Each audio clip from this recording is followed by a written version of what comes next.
Passo a palavra agora ao professor Walter. Bom dia a todos. Em primeiro lugar, gostaria de cumprimentar a doutora Fabiana Machado, cumprimentar o professor Fernando Menezes, minha colega de UERJ, a minha professora Patrícia Batista, saudar a todos, agradecer imensamente o convite por estar aqui nesse evento tão grandioso. Eu não vejo a Alice, também agradecer a Alice Voronoff, por ter participado da coordenação científica, por ter, enfim, viabilizado, né, esse evento sobre um tema tão relevante, tão pouco estudado. Eu vejo aqui no auditório amigos, colegas, doutor Leonardo Spina, doutor André Cirino, professor André Cirino, Carlos Jari, é sempre difícil de falar depois, né, do professor Carlos Jari. Para quem é do direito administrativo hoje em dia, é uma liderança. Queria dizer, Carlos, assim, que para mim foi um enorme prazer ter participado dessa sua incansável luta, e aqui eu queria testemunhar o trabalho, não só do professor Carlos Jari, também do professor Ego, também diretamente envolvido, professor Floriano, que eu acho que não se encontra aqui hoje, mas o Carlos Jari praticamente, a gente se falava quase que diariamente, né, Carlos, na época da aprovação. As críticas que vinham inicialmente ao PLS 349, depois ao PL 7448, e também, né, até na aprovação as críticas diminuíram, mas também existem de pessoas que muitas vezes nem leram o projeto e criticavam, carimbando, né, o projeto de enfim, ser um projeto que buscava aprovação de algo de impunidade, de estímulo à impunidade, como se fosse uma lei voltada para a proteção de escritórios de advocacia. Eu confesso que eu nunca entendi essa colocação, porque, na verdade, o texto da Lei 13.655, agora já lei, ele traz algumas regras que nem são revolucionárias e outras que são, mas são revolucionárias para o bem, enfim. Então, reitero aqui a minha honra de ter participado e sempre estarei às ordens, enfim, nas suas incansáveis missões. O Carlos Jari, ele acho que inventou o direito administrativo brasileiro moderno, né? Desde pregão, lei de concessões, Anatel. Então é sempre um prazer trabalhar ao seu lado e das pessoas que também fazem parte desses projetos. Bom, eu recebi a missão meio que de apresentar algumas características do direito administrativo sancionador, qual é a sua realidade. Aí eu, enfim, na linha do que fez o professor Carlos Jari, algumas das reflexões, enfim, ponderações que ele colocou, eu subscrevo integralmente e até vou apenas reiterá-las aqui, apresentando alguns dados, como, por exemplo, no caso das multas, a dificuldade de organização. O professor Carlos Jari falou há pouco que o sistema é muito confuso. Eu vou pedir vênia para divergir do professor Carlos Jari, porque, na verdade, na minha avaliação, não há sistema.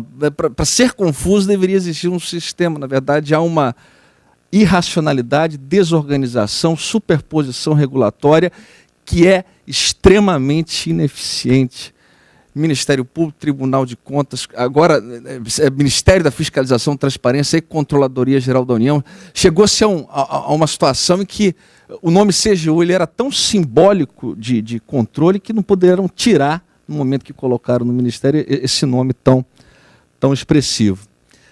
Eu queria, assim, meio que destacar nesse início dessa minha breve intervenção que nós vivemos um momento de franca expansão do direito sancionador, uma expansão que não é acompanhada de um amadurecimento teórico dos institutos relacionados a essa matéria. Enquanto que no direito penal nós temos garantias seculares, no direito administrativo sancionador, os estudos eles começam a aparecer agora. Inclusive, a magnífica tese de doutorado que eu tive a oportunidade de ler, né, da professora Alice Voronoff sobre esse tema, ela é pioneira no sentido de que não que seja o primeiro trabalho de direito sancionador, enfim, temos outros, o professor Fábio Medina Osório, enfim, mas é pioneira no sentido de debater e refletir sobre qual é o papel da sanção, a relevância da sanção como uma técnica regulatória, como uma ferramenta colocada à disposição do administrador para organizar o sistema.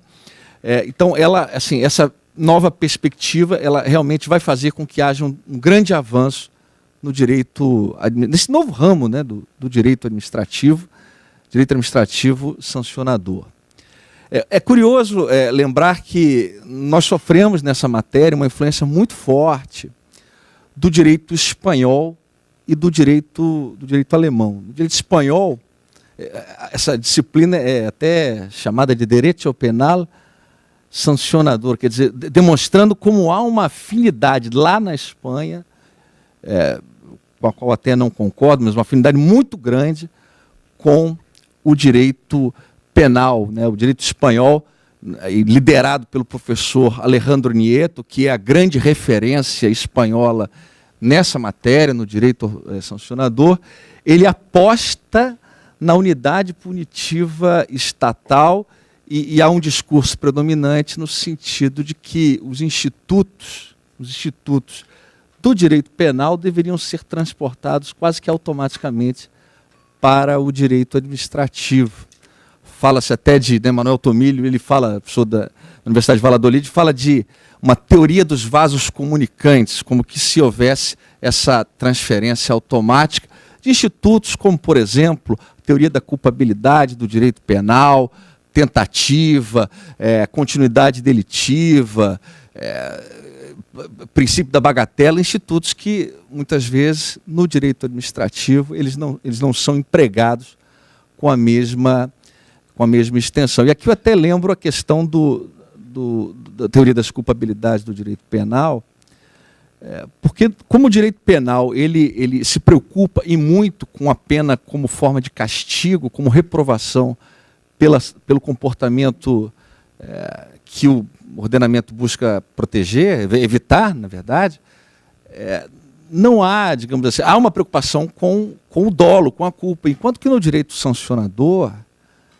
a administração ela nem sempre vai ter essa preocupação, por isso é que não é razoável transportar automaticamente a teoria das culpabilidades, impedindo, por exemplo, punição com base numa responsabilidade objetiva ou mesmo com base numa responsabilidade solidária, que é o que, por exemplo, a lei anticorrupção já permite, sem nenhum problema isso. Como o olhar é prospectivo, regulatório e visa a organização do sistema, não haveria problema nessa reprovabilidade sem a preocupação do elemento subjetivo. O professor Carlos Ari falou muito sobre a necessidade de se pensar de forma global e concordo plenamente. Achei genial a percepção lá de trás de se colocar na lei de introdução às normas do direito, uma lei geral, essa preocupação com institutos gerais, até porque aqui no Brasil nós temos um suposto federalismo de cooperação em que não há o ambiente de cooperação, e mais, além de termos essa diversidade de interesses dos entes da federação, temos também os interesses das corporações, então é imprescindível se ter essa lei geral, e eu acho até que a lei de introdução ela é só o primeiro passo.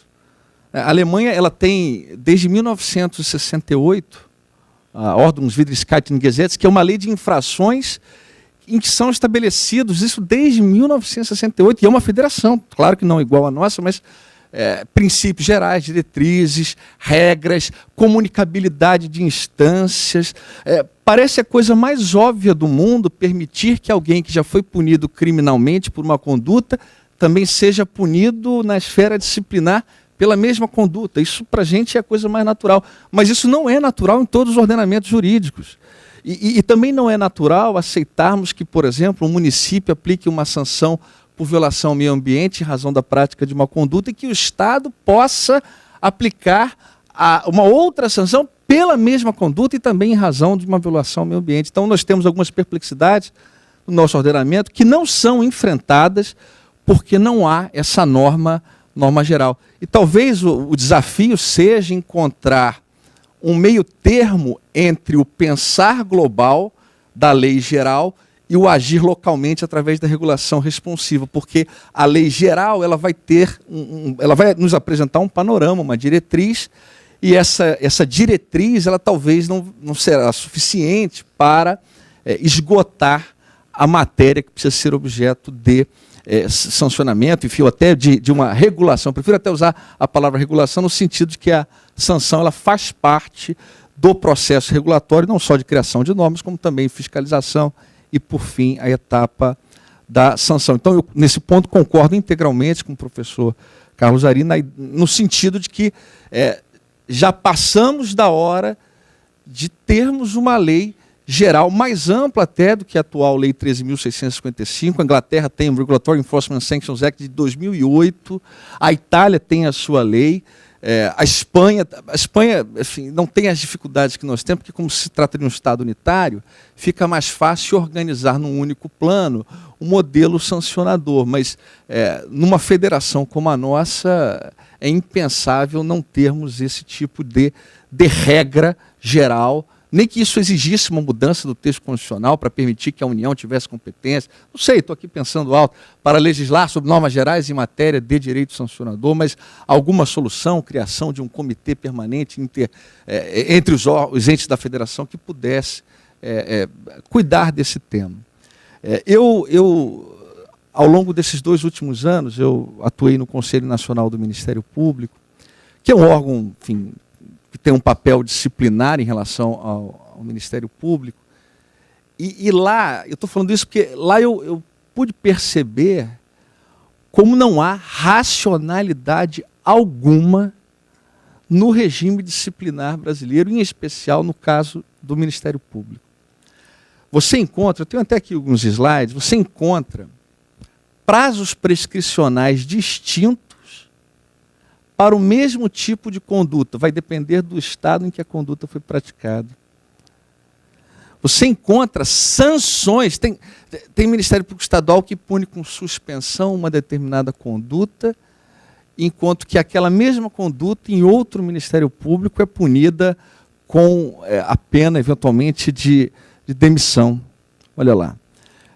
Pena de multa na seara disciplinar. Eu confesso que eu não tinha essa noção de que em alguns estados o promotor que descumpre o regime disciplinar, ele pode ser multado. E aí eu trago assim para reflexão, mas qual é o papel da multa nesse caso?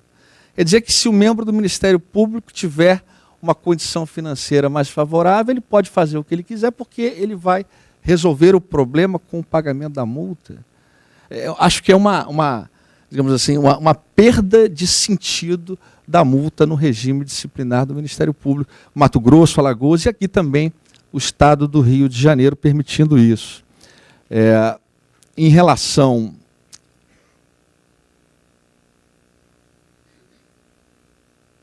às penalidades diversas, eu peguei aqui só 2 exemplos. Revelação de segredo que conheça em razão do cargo ou função. Se o promotor for do Espírito Santo, será punido com censura ou suspensão. Mato Grosso do Sul já é a demissão, a pena mais severa. No caso da conduta de receber a qualquer título, sob qualquer pretexto, honorários, percentagens ou custas processuais, MP do Espírito Santo, pena de disponibilidade, MP da Bahia, suspensão. É a mesma conduta praticada por uma mesma espécie de agente público, com previsões completamente diversas. Porque eu ainda não vi uma tese no CNMP do tipo, o meu cliente foi punido com uma sanção mais severa do que ele seria punido se fosse promotor de outro estado. Eu quero que seja observado o princípio da isonomia. Ah, não, mas a autonomia do agente da federação. Olha que tipo de problema isso pode gerar.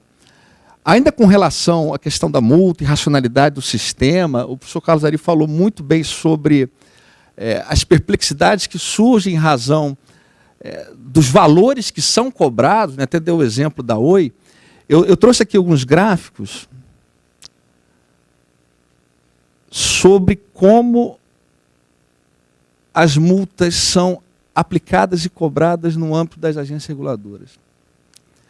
De 26 bilhões de reais que foram aplicados em multas nos anos de 2011 a 2014, apenas 1,5 bi foram arrecadados.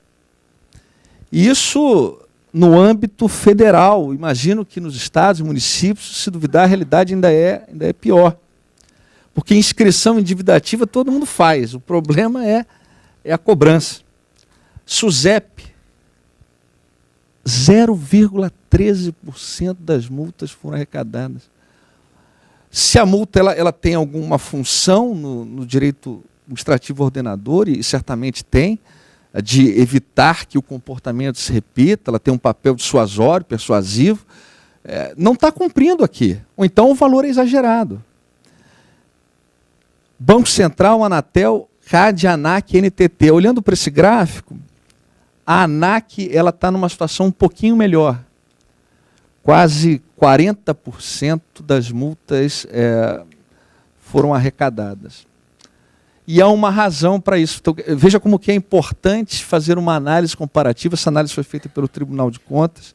O Tribunal de Contas da União, quando descobriu que as multas elas não estavam chegando a lugar nenhum, não adiantava multar, que isso não resolvia o problema, descobriu que a ANAC incentiva a adoção de mecanismos indiretos de coerção. E o mais relevante aqui, o mais eficiente, é o seguinte: se você estiver devendo, não vai poder fazer uso dos serviços que a ANAC presta e, enfim, vai ter prejuízos que vão te impedir de funcionar no mercado. Eu não vou entrar no mérito da extensão disso, mas o fato é que há uma preocupação numa determinada agência com a efetividade na cobrança dessa multa. E isso gera uma diferença em termos percentuais que é muito expressiva. Isso pode organizar o sistema de cobrança de multas, por exemplo, no âmbito das agências. Então, só um exemplo de como o sistema sancionatório brasileiro precisa de uma arrumação, uma organização que vem, obviamente, que passa por uma lei geral, mas que também depende do aprimoramento de regras que são muito pontuais. E o Tribunal de Contas, por exemplo, pode, nesse momento, desempenhar esse papel que é o de fazer o monitoramento, a verificação de como as coisas estão funcionando no âmbito das agências, se as medidas adotadas estão, enfim, cumprindo o seu papel. Eu acredito muito na norma geral para solucionar essas questões, esses problemas, numa fiscalização, uma supervisão geral, mas acho também fundamental que aquele que tem o conhecimento específico daquela atividade possa participar da regulação. E aí eu queria só trazer para vocês um caso que aconteceu lá no Conselho do Ministério Público e que gerou muitos debates. Há um tempo atrás, o Tribunal de Contas expediu uma recomendação dirigida ao Conselho Nacional do Ministério Público, no sentido de que o CNMP deveria obrigar o Ministério Público Brasileiro, e essa era a expressão, o Ministério Público Brasileiro, a adotar um determinado sistema de TI. Olha, tem que comprar esse tipo de computador, adotar esse determinado tipo de sistema, porque este sistema é mais eficiente. Isso, quando chegou ao Conselho, chegou como se fosse uma bomba atômica, e por duas razões. Em primeiro lugar, porque o TCU é um órgão federal, não tem um caráter nacional. Como é que ele poderia obrigar um órgão de caráter nacional a obrigar, por exemplo, o MP estadual? Isso foge da alçada do Tribunal de Contas da União. Essa foi a primeira dificuldade para o cumprimento daquela recomendação. Mas a segunda dificuldade, que era que eu queria trazer aqui para reflexão, era uma questão relacionada a quem deve obrigar o Ministério Público, ainda que o da União, a adotar um determinado sistema de tecnologia de informação. Será que esse papel é do Tribunal de Contas da União? Em tese seria, porque, olhando lá as competências do TCU no 71, não é difícil encontrar a competência para esse tipo de obrigação. Ou será que o Conselho, do Ministério Público deveria ter um prestígio nesta seara? Foi criada uma comissão de conselheiros. Os conselheiros foram ao Tribunal de Contas, eu participei dessa comissão. Até o ministro Bruno Dantas, que acho que vai palestrar hoje, foi um dos que recebeu a visita da comissão e concordou com muito do que foi exposto. Fomos ao presidente Haroldo Cedrais e o que eu queria relatar para vocês, assim, mais como testemunho do que eu vi, como diz o professor Carlos Ari, não é que as pessoas queiram fazer o errado, mas é porque estão surgindo novas dificuldades, novos problemas que ninguém nunca pensou, sobre os quais ninguém nunca pensou. Esses conselhos surgiram e o texto constitucional não disse quem é que vai decidir sobre essa matéria. E acaba que ninguém quer abrir mão de poder, fica uma disputa por quem tem mais poder, e no final das contas, até hoje, não se sabe se essa determinação vale ou não. Porque o CNMP acaba não cumprindo, o Tribunal de Contas também não recua, e por isso falta esse aprofundamento quanto a quem tem competência. Eu falei de Tribunal de Contas do CNMP, mas isso também a gente vivencia em matéria de agências reguladoras, CAD, Banco Central, enfim, a ausência de uma solução que prestigie aquele que regula especificamente para o setor. Porque eu, sinceramente, acho que não faz sentido dar ao Tribunal de Contas essa competência quando o texto constitucional optou por criar um órgão com competência nessa matéria. E aí fica até esquisito, porque se o CNMP obrigar o MP do Estado a adotar um determinado sistema, ele, enfim, não vai obrigar o MP federal a adotar aquele mesmo sistema, vai ficar um sistema para um sistema para o outro, aí você já não vai ter uniformidade, racionalidade, enfim, os sistemas podem não se comunicar. Então essa é uma dificuldade que eu vejo. Então nós temos diversos problemas no direito sancionador. Eu enumerei aqui 3 que me chamam mais atenção. Nós vivemos um federalismo que é despreocupado com a sistematização do direito sancionador. Há a falta de um catálogo de direitos e institutos do direito penal que possam ser transportados para o direito administrativo sancionador. Isso eu vivencio lá no Conselho. Quase toda sessão há um processo, em quase toda sessão há um processo em que se discute se um determinado instituto, por exemplo, tentativa, por exemplo, crime continuado, você aplica isso no processo disciplinar, tem promotor que faz a mesma conduta 20 vezes, tem conselheiro que defende que ele tem que ser punido 20 vezes. Às vezes o sujeito pensou em fazer, no crime ele seria punido, mas e no direito disciplinar?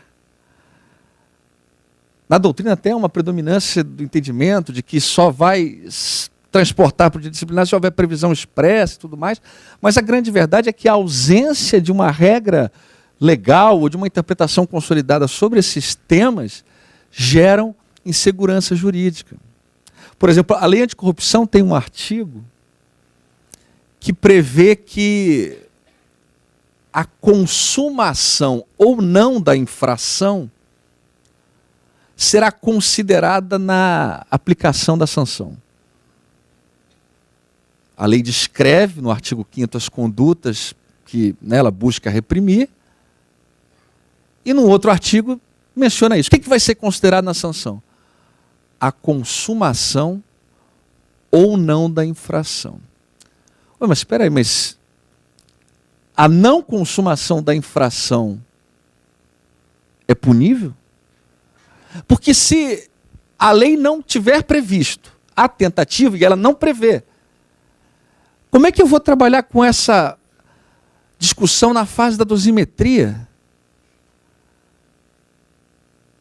Ah, não, mas aplica uma pena mais branda porque ele só tentou. Não, ele tentou, isso não é punível. Eu estou concluindo isso, mas até nem sei se não seria punível, porque não há suporte teórico e legal para este nível de discussão, por ausência de uma lei geral sobre quais são os institutos do direito penal que podem ser transportados. E isso acho, modestamente, penso que é muito importante. Porque se chegarmos a uma conclusão de que não, mas O direito penal é mais garantista. Quase nada será transportado para o direito sancionador. Se chegarmos a essa conclusão, eu não tenho dúvidas que nós vamos nos deparar com uma despenalização seguida de uma expansão da administrativização, porque vai ser interessante para o Estado. Esse negócio de habeas corpus, bagatela, isso aí não leva a nada não, vamos punir de verdade. Então vejam como que a discussão sobre o que vai também para o direito sancionador acaba interferindo na estratégia legislativa para a sanção a quem pratica condutas contrárias ao ordenamento. Se vai ser crime ou não, se vai ser apenas uma sanção ou não. Hoje já não depende mais da gravidade da conduta. Eu até digo que é muito pior ser réu em ação de improbidade do que uma ação penal. Ação penal você vai fazer interrogatório, eu faço interrogatório às vezes na Justiça Federal, teve um que falou assim, já veio para audiência, eu quero trabalhar nessa creche aqui, doutor. Mas nem começou a audiência. Quer dizer, já a conclusão que ia ser aplicada, o MPF proporia uma transação e que ele trabalha. Mas por que essa creche? Não, porque é lá do lado da casa, lá de casa, meu cunhado. Eu falei, mas... Agora, improbidade, perda da função pública, suspensão dos direitos políticos, multas elevadíssimas, cláusulas abertas, vagas, a dificuldade de se defender é enorme. Se você for a um evento com prefeitos e vereadores, uma vez eu fui num congresso de vereadores, mais de 500 vereadores, eu perguntei se alguém já tinha sido réu em ação de improbidade. Juro por Deus, todo mundo levantou a mão. Todos levantaram a mão. Então tem uma coisa errada, não é possível. E ação de improbidade a gente sabe como começa, não sabe como termina. Dá-me facto, dá-me tibius, isso aí você se defende dos fatos. O que vem pela frente, ninguém sabe. Ninguém sabe. Por isso, a lei de introdução às normas do direito, ela teve um papel fundamental nessa parte quando fixou parâmetros para a dosimetria. Artigo 21, se eu não me engano, que fala, olha, na dosimetria vamos considerar isso aqui. Isso é fundamental. Porque hoje um juiz, para o réu se tornar inelegível na improbidade, tem que ser punido com suspensão do direito político. Aí, esse é réu na ação de improbidade, pergunta para o advogado, vem cá, vamos tornar inelegível? A única resposta que o advogado pode dar é, não sei. Porque vai depender não só da decisão do juiz de primeiro grau, mas também do tribunal, saber se ele vai aplicar ou não a pena de suspensão dos direitos políticos.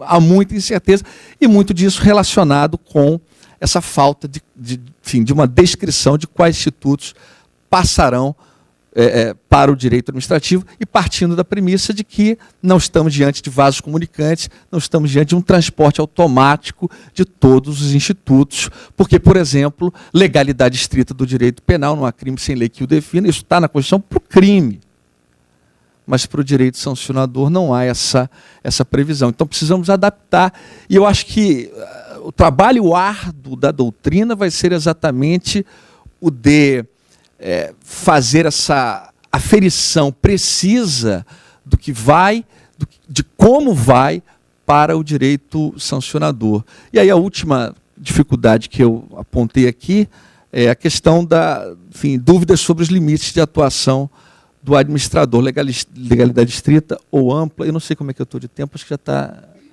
Porque eu estou preocupado com 25, né? Então ainda temos mais tempo ainda.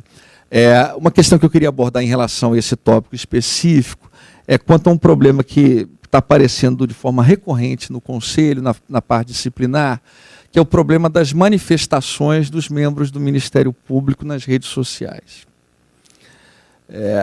Muitos começam a ser punidos em razão dessas manifestações, e é natural, né, é natural saber que lá no Conselho há uma grande preocupação com esse tipo de sanção não ser encarada como uma censura. E o que tem acontecido? Há uma recomendação do Corregedor Nacional do CNMP de 2016 que basicamente orienta os promotores a adotarem um comportamento mais reservado, enfim, não falarem bobagem nas redes sociais e tudo mais. Né? Porque assim, né, eu fico imaginando assim, em outros países, né, aqui o sujeito, recentemente, teve até um outro caso agora, que falou numa rede social, que os ministros do Supremo, são um membro do Ministério Público, se apresentando como tal, que os ministros supremos são canalhas e que aquilo é uma bandidagem togada. Eu não posso nem assim, externar opinião sobre o caso, mas é para reflexão. Será que isso, aí é que está o tema, revela uma conduta incompatível com o cargo? A legalidade estrita ela não se aplica ao direito sancionador e isso gera algumas dúvidas. Até onde o administrador pode ir com essas cláusulas abertas, com esses tipos muito vagos? Que tipo de manifestação pode ser reprovada? Falar mal ou falar mal de forma deselegante? E que tipo de sanção? Que tipo de punição você aplica a quem faz uma crítica ao presidente da República? Teve um que falou no seminário, se apresentando como membro do Ministério Público, começou, acho que no final do seminário, falou fora Temer. Assim, não, eu tenho dificuldade até de entender como... Assim, então não se apresente como membro do Ministério Público, enfim, mas... O problema como nós não temos uma previsão expressa do que é excesso, do que pode, do que não pode, e como não há imunidade material dos parlamentares, né, qual é o limite disso? Qual é o limite? E tudo relacionado com essas cláusulas vagas. Né? Direito penal do inimigo, um instituto que criticável no direito penal, né? Aquela ideia de que o inimigo do ordenamento jurídico deve receber um tratamento deste ordenamento muito mais rigoroso do que aquele que apenas descumpriu uma conduta. Essa tese do Jacobs, do direito alemão, que é muito criticável, não estou entrando no mérito se eu sou a favor, ou enfim, né, usada pelo Bush para defender lá os Patriot Acts e tudo mais, mas se isso vale para o âmbito do direito penal,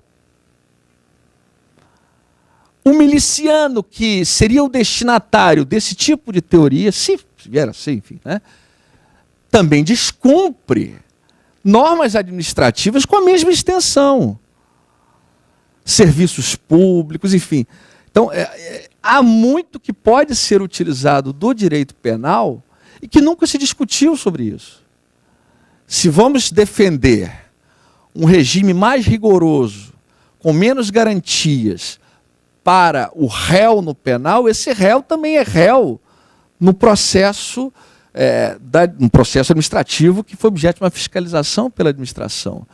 E o que justificaria essa diferenciação de tratamento no âmbito penal, não estou dizendo que ela é válida, essa teoria, mas se alguma coisa justifica essa teoria no âmbito penal, os mesmos fatores estão presentes no exercício do poder de polícia.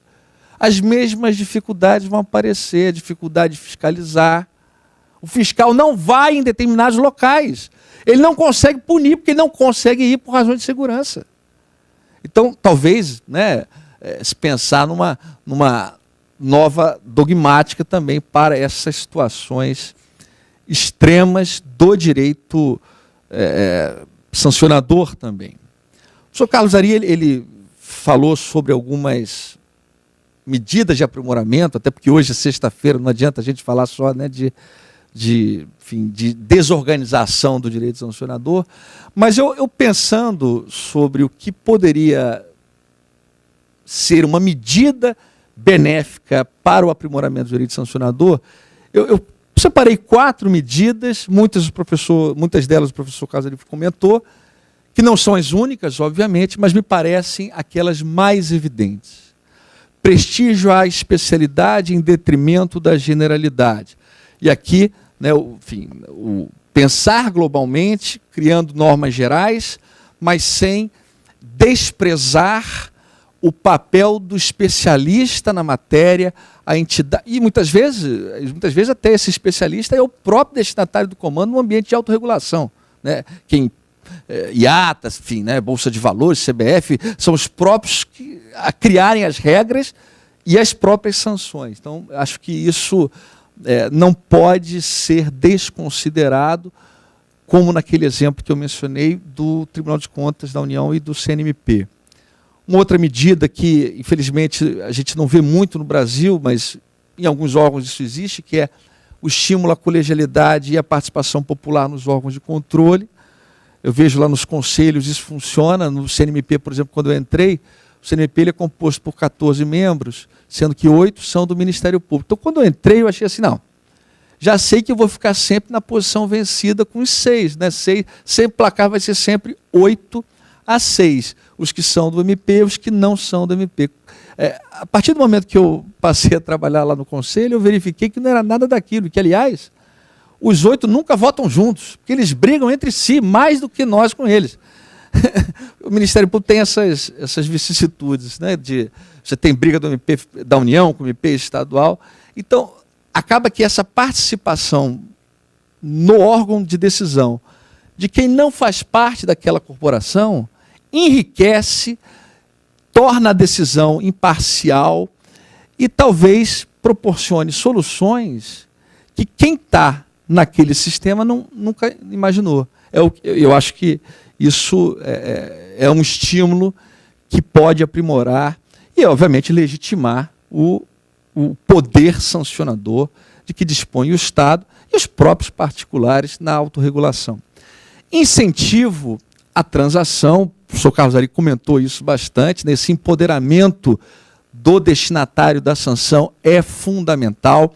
Por exemplo, a lei de improbidade, ela na MP 703 permitiu a transação, mas hoje a lei proíbe a transação em matéria de improbidade, mas mesmo assim o CNMP tem uma resolução que permite a transação, né? Até questionável essa resolução, porque prevê algo ilegal, mas sob a ótica da juridicidade não seria algo muito revolucionário, considerando que tecnicamente seria defensável a possibilidade de transação na improbidade, até porque se não for assim, a transação aparece no direito penal, como na Lava Jato a gente vê, e na hora da improbidade, quem é que vai assinar uma colaboração premiada no âmbito penal se não tem a certeza do desfecho da sua ação de improbidade? Isso é uma irresponsabilidade, a pessoa não vai aceitar isso, né?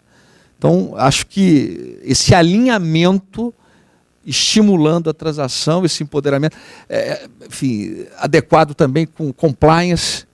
Lei de corrupção, ela estimula o compliance, enfim, a conformidade, o próprio particular se ajustando, né, e eu vejo que há muito pouco sobre isso no âmbito disciplinar.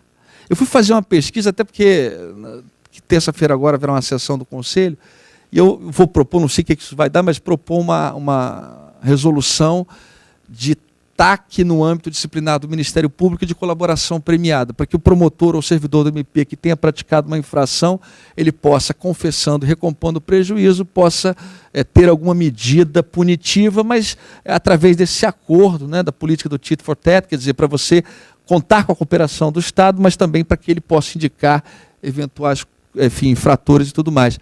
Mas eu vejo muito pouco sobre isso e fui estudar, vi que a CGU tem, enfim, um formulário sobre essa matéria, mas ainda é algo muito incipiente. Eu acho que há espaço aqui para o aprimoramento do direito sancionador com esse incentivo à transação.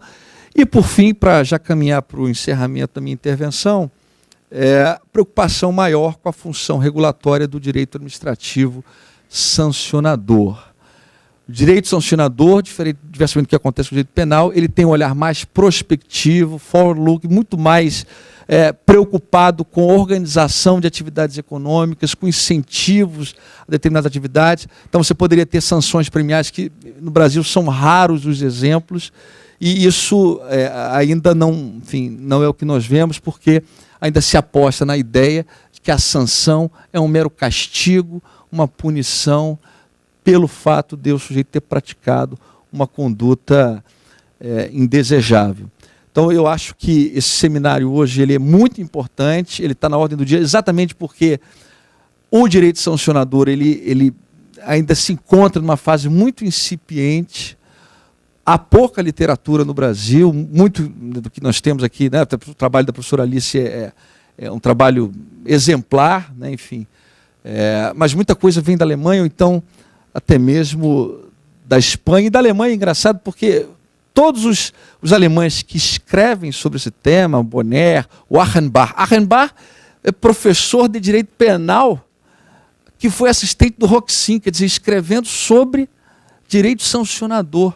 E a nossa realidade aqui no Brasil é uma realidade completamente diferente, porque nós tentamos dissociar essa matéria do penal e esse tema ele está gravitando em torno do direito administrativo. Eu acho que isso é bom. Isso é bom porque permite uma reflexão maior sobre o que pode ser transportado do direito penal para o direito administrativo. E com isso, enfim, encerro aqui a minha breve exposição. Queria agradecer, né, o convite que foi feito e agradecer também a atenção dos senhores.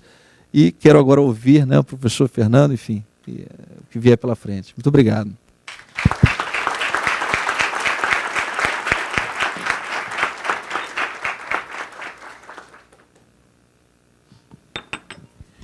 Muito obrigado, professor Walter, pela excelente exposição.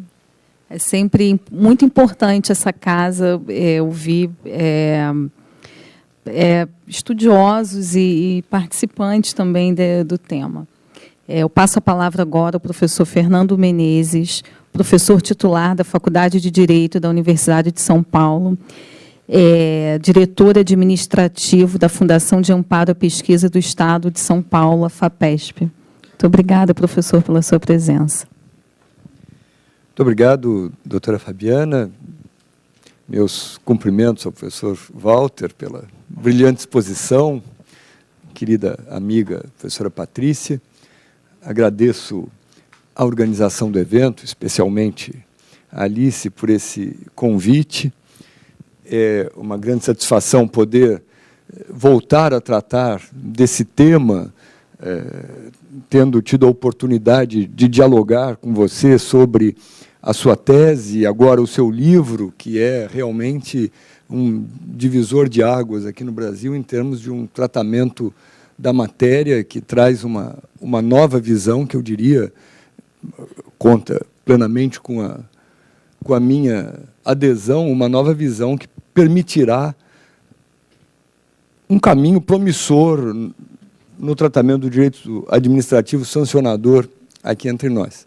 Aproveito também para fazer um cumprimento ao querido amigo Carlos Ari, cumprimento não apenas pela brilhante conferência de abertura, mas por sua atuação agora bem-sucedida, com pequenos vetos que não tiram o caráter de pleno sucesso, iniciativa de proposição dessa alteração, desse acréscimo na nossa lei de introdução. Pelas virtudes já declinadas e de conhecimento de todos, mas eu queria, além de fazer esse registro elogiando esse episódio em particular, ressaltar um aspecto que está por trás da trajetória do Carlos Ari, como não apenas um professor, mas um grande pensador do direito administrativo, que é a sua preocupação com a legislação do direito administrativo, que é a sua preocupação em valorizar o aspecto da lei, o aspecto da legalidade, num sentido amplo da legalidade, que, no fundo, é a essência do Estado de Direito. É o instrumento que existe para combater o arbítrio. Enfim, Carlos Ari tem diversos exemplos, ele próprio mencionou alguns, mas outros tantos, em que atua buscando trazer as ideias para a forma legislativa e, com isso, dar essa garantia, por meio do fundamental instrumento do Estado de Direito, que é a lei, essa garantia do tratamento da matéria no direito positivo brasileiro, para além do que já é o papel de grande relevância do doutrinador, do professor, mas, enfim, essas ideias se transformam concretamente no direito. Então, meus cumprimentos por mais essa bem-sucedida iniciativa.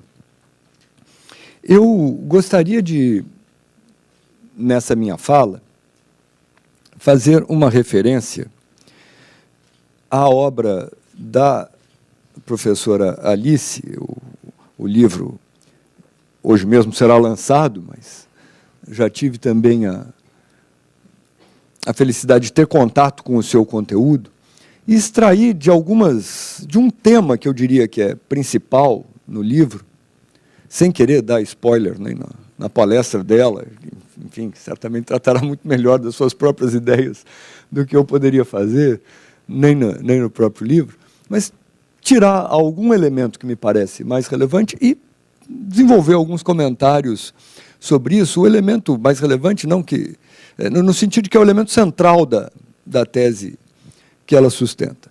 A tese tem uma grande preocupação em discutir, em entender, em reposicionar o direito administrativo sancionador em termos de uma compreensão adequada do seu regime jurídico no Brasil. Uma questão fundamental que permeia esse trabalho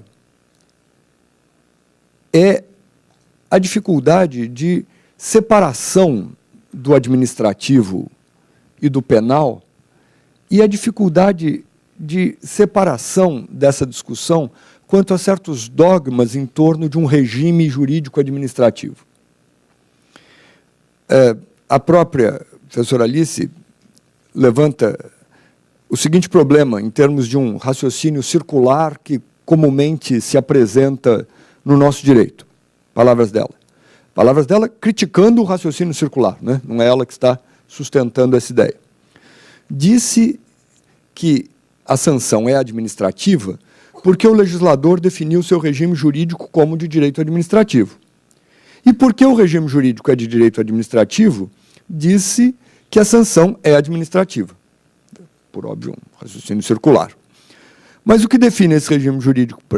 A pergunta que ela põe. Mas o que define esse regime jurídico para além da competência atribuída à administração pública para impor a sanção? Ela, a partir daí, formula um raciocínio que, evidentemente, eu não teria condição de resumir no tempo da minha manifestação, mas que passa por alguns pontos que eu gostaria de destacar e comentar. Em primeiro lugar, destaca a resposta criticável, mas que facilmente se encontra entre nós, por falta de um aprofundamento maior, de uma visão crítica, da simples transposição de raciocínios penais para raciocínios administrativos. O professor Walter já esclareceu bastante as incompatibilidades dessa simples transposição, e muitas vezes inspirada por direitos estrangeiros, e em que, eventualmente, exista alguma outra razão para que isso aconteça, mas que não justifica, pelas diferenças institucionais dos países em questão, dos direitos em questão, não justifica uma simples transposição de ideia. Um segundo ponto que é desdobrado pela professora Alice no seu trabalho, buscando desvendar, buscando solucionar o problema inicialmente proposto, é nunca perder de vista um sentido finalístico próprio do direito administrativo, e que não se encontra necessariamente no direito penal. Um outro aspecto que eu gostaria de destacar, para depois alguns desenvolvimentos a partir do pensamento da professora Alice, é a necessidade da compreensão de que a sanção administrativa é aplicada segundo um modus operandi próprio, estou lendo palavras dela, conduzido por um corpo orgânico específico, a administração pública, diferente do Poder Judiciário. E a sua aplicação, ademais, pode levar a efeitos diversos, de reparação, de restrição de direitos, sem privação de liberdade, de afetação patrimonial, de esclarecimento público, dissociados ou apenas ancilarmente revestidos do caráter de estigma do direito penal. E, por fim, um quarto ponto,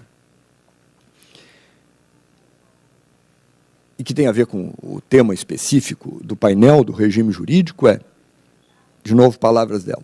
Por tudo isso, ao contrário do pensamento jurídico amplamente aceito, não é o regime jurídico que define a natureza administrativa da sanção, mas são as características específicas, o papel, os fins peculiares associados ao direito administrativo sancionador e a seus instrumentos que definem o regime jurídico. Afirmar que a sanção deva ser tida como administrativa ou penal, tão apenas a partir do regime jurídico que o legislador lhe atribuiu, pouco ou nada esclarece a propósito de quando ou como aplicá-la. Enfim, é desmistificar a ideia de que exista um regime jurídico a priori e que, a partir daí, a consequência é tratar-se de uma sanção administrativa. E, antes disso, estabelecer certas premissas do que seja o direito administrativo, para, a partir daí, entender-se qual o regime jurídico adequado. Enfim, eu gostaria de fazer alguns comentários a partir desses 4 pontos extraídos da obra da professora Alice. Em suma, e não necessariamente na ordem em que eu apresentei.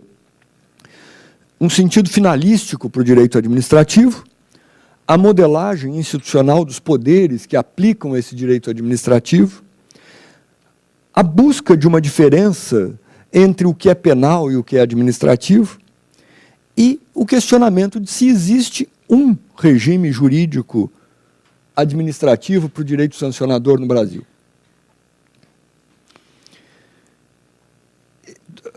O tratamento conjunto dessas ideias me parece fundamental. Esse é um dos aspectos que eu diria de grande relevância, inovador da obra que estamos aqui comentando. A grande relevância prática vem da percepção quase que espontânea de que esse tema do direito sancionador é um dos temas em que mais perigosamente o direito administrativo e a administração pode se revelar arbitrária, autoritária. Então, se nós pensamos num direito administrativo, num contexto de Estado de Direito, de contenção do arbítrio, o adequado tratamento do direito administrativo sancionador, assim como o adequado tratamento de outro tema que flerta facilmente com essa tendência autoritária, que é o de poder de polícia, enfim, objeto de uma tese e de um livro igualmente memoráveis do professor Gustavo Binnenboim,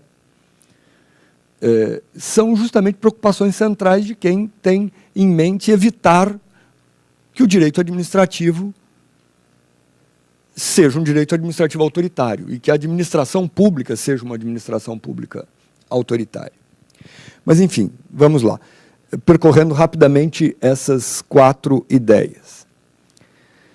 É importante nunca perder de vista o contexto histórico institucional. Desculpem, estou falando do primeiro ponto, ou seja, um sentido finalístico para o direito administrativo. É importante nunca perder de vista, eu dizia, o contexto histórico, social em que surgiu o direito administrativo. Direito administrativo enquanto ciência do direito, né? Eu não estou preocupado aqui em dizer que determinada norma jurídica seja direito administrativo, mas eu estou preocupado em dizer que as pessoas que se dedicam a entender o fenômeno do direito passam a chamar de direito administrativo um determinado acervo de conhecimento sobre as normas jurídicas, sobre o direito positivo, e chamam de direito administrativo porque enxergam ali uma certa coerência em termos de princípios, de raciocínios, que permitem identificar e separar de outros modos de se olhar o direito em geral. Esse direito administrativo surge, assim, com um sentido finalístico de contenção do poder. Esse direito administrativo, que é, enquanto ciência do direito, nascido em fins do século XVIII, começo do século XIX, é indissociável de movimentos de revolução ou de resistência ao arbítrio. É indissociável de movimentos da construção do modelo contemporâneo de Estado de Direito. É o direito da contenção do poder. Não faz sentido um direito administrativo com essa visão finalística se os governantes, se aqueles que exercem o poder, se os administradores não estiverem subordinados à regra do direito, assim como todos os indivíduos da sociedade. Enfim, é a subordinação do poder do Estado à regra de direito. Esse é o direito administrativo nesse sentido finalístico. A adaptação desse direito à realidade institucional de cada país é variável. E tem que ser assim mesmo. O direito administrativo que surge na França se acopla a uma modelagem institucional típica do sistema francês e que não é necessariamente transponível para outros países. A França, por exemplo, construiu, desde o início, um sistema de dualidade. A França, pós-Revolução Francesa, né, construiu um sistema de dualidade de jurisdição por circunstâncias muito peculiares da realidade francesa, de um temor quanto ao poder judiciário de então. Digamos que esse não é o contexto vivido no Brasil de hoje, em que o poder judiciário é percebido socialmente como uma espécie de salvador de certos valores da nação. Veja, não estou fazendo nenhum tipo de juízo de que uma coisa esteja certa ou outra esteja errada. Mas no momento da Revolução Francesa, o poder judiciário era o local de resistência da nobreza, o local de resistência das forças ligadas ao antigo regime. Enfim, havia um temor de que o poder judiciário desconstruísse a obra da Revolução. Era necessário, pelo menos, blindar a administração pública como braço executivo da Revolução contra o poder judiciário. Criar um sistema pelo qual os atos da administração seriam julgados jurisdicionalmente, é função jurisdicional, por órgãos que não são o poder judiciário, que não integram o poder judiciário. Uma jurisdição à parte, uma jurisdição para julgar a administração. Que eu diria, mas isso é questão um pouco de opinião, e nem tenho tanta vivência assim para dizer, mas que eu diria que funciona bem, que espantosamente funciona bem, que tem garantias de independência e que, em que pese não seja o poder judiciário, seja uma jurisdição organicamente situada dentro do que nós chamaríamos de poder executivo, tem suficiente independência em relação aos governantes para atuar em defesa dos direitos dos indivíduos, para atuar em defesa de um Estado que contém o abuso de poder. Muito bem, em outras circunstâncias até poderia ter sido um desastre, poderia não ter sido assim. Mas vejam que esse modelo não é universal. Na mesma época, a Inglaterra, que já vivia sob uma monarquia, um sistema, digamos, de Estado de Direito, em que pese a forma monárquica, tinha uma forte desconfiança do modelo francês, dizendo a França tirou a soberania das mãos do rei e pôs a soberania nas mãos da administração, e ainda tirou o poder dos tribunais de julgarem a administração. Enfim, essas divergências teóricas, que não vem ao caso, nesse momento, explorar, mostram, no fundo, não que um esteja certo e que o outro esteja errado, mas que um modelo funciona bem num determinado contexto sociopolítico e outro modelo funciona bem em outro. Não funcionaria na Inglaterra o modelo de jurisdição administrativa francês. Assim como não funcionaria na França um modelo de aplicação do direito tradicional na moda common law, quando se quer uma ruptura revolucionária, deixando para trás o que era o tradicional. Enfim, isso para dizer que não se pode perder de vista, independentemente do contexto e da modelagem institucional, que um direito administrativo faz sentido se for um direito...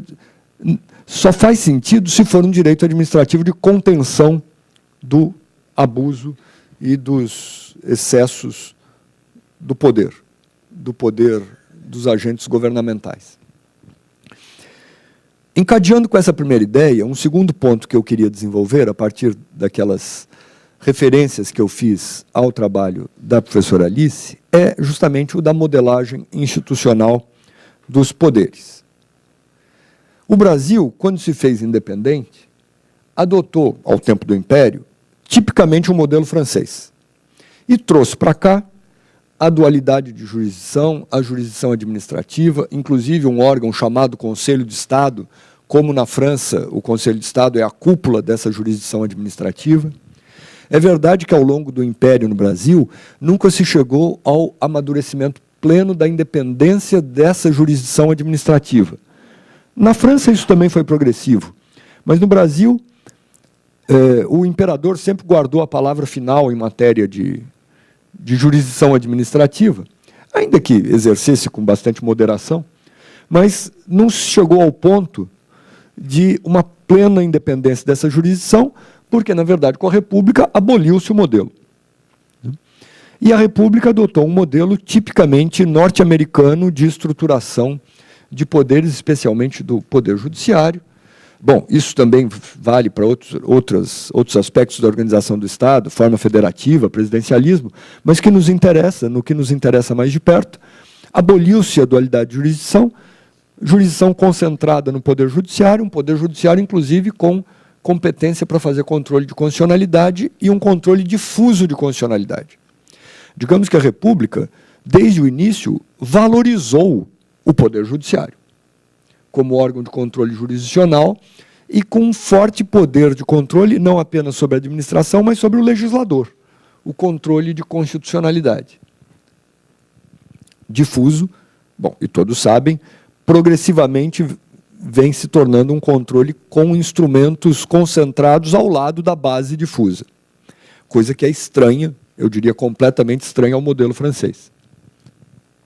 No entanto, o Brasil não poderia adotar, como nos Estados Unidos, um sistema de direito de precedentes judiciais. Os Estados Unidos, de certo modo, herdaram isso da Inglaterra, por mais que tenham se tornado independentes.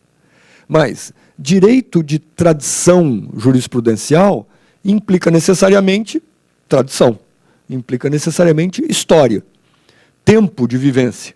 Não se cria, por uma decisão imediata, toda uma tradição jurisprudencial a ser aplicada.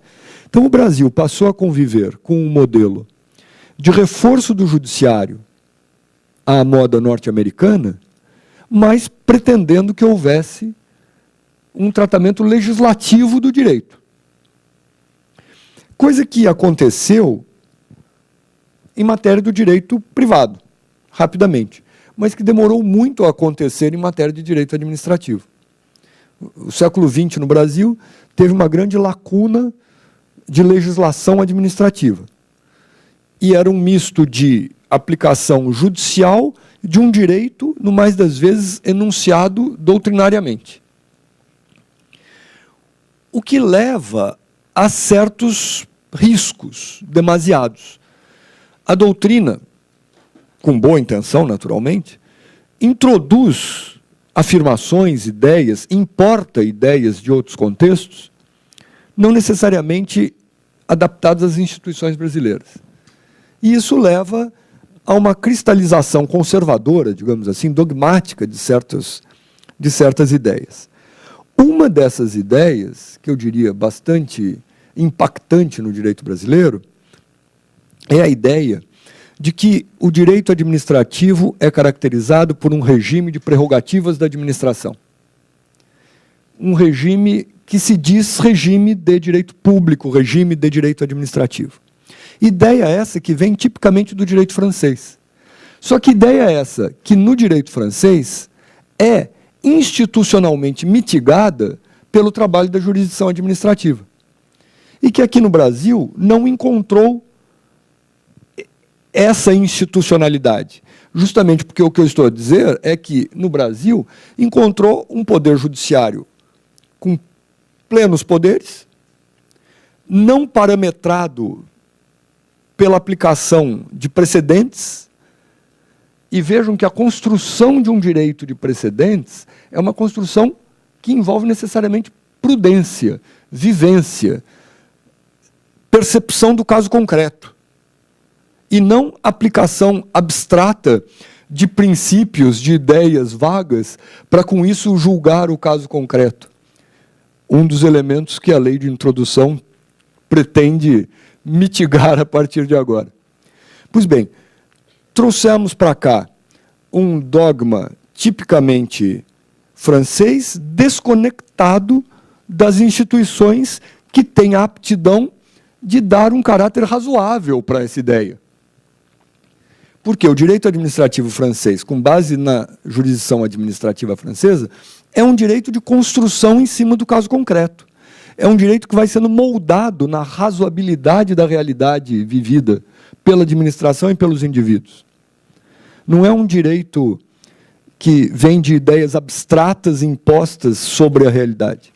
que passou a ser o direito brasileiro do século XX, o direito administrativo brasileiro do século XX, sem uma instituição que pudesse moderar, mitigar esse dado, porque o Poder Judiciário não fazia isso.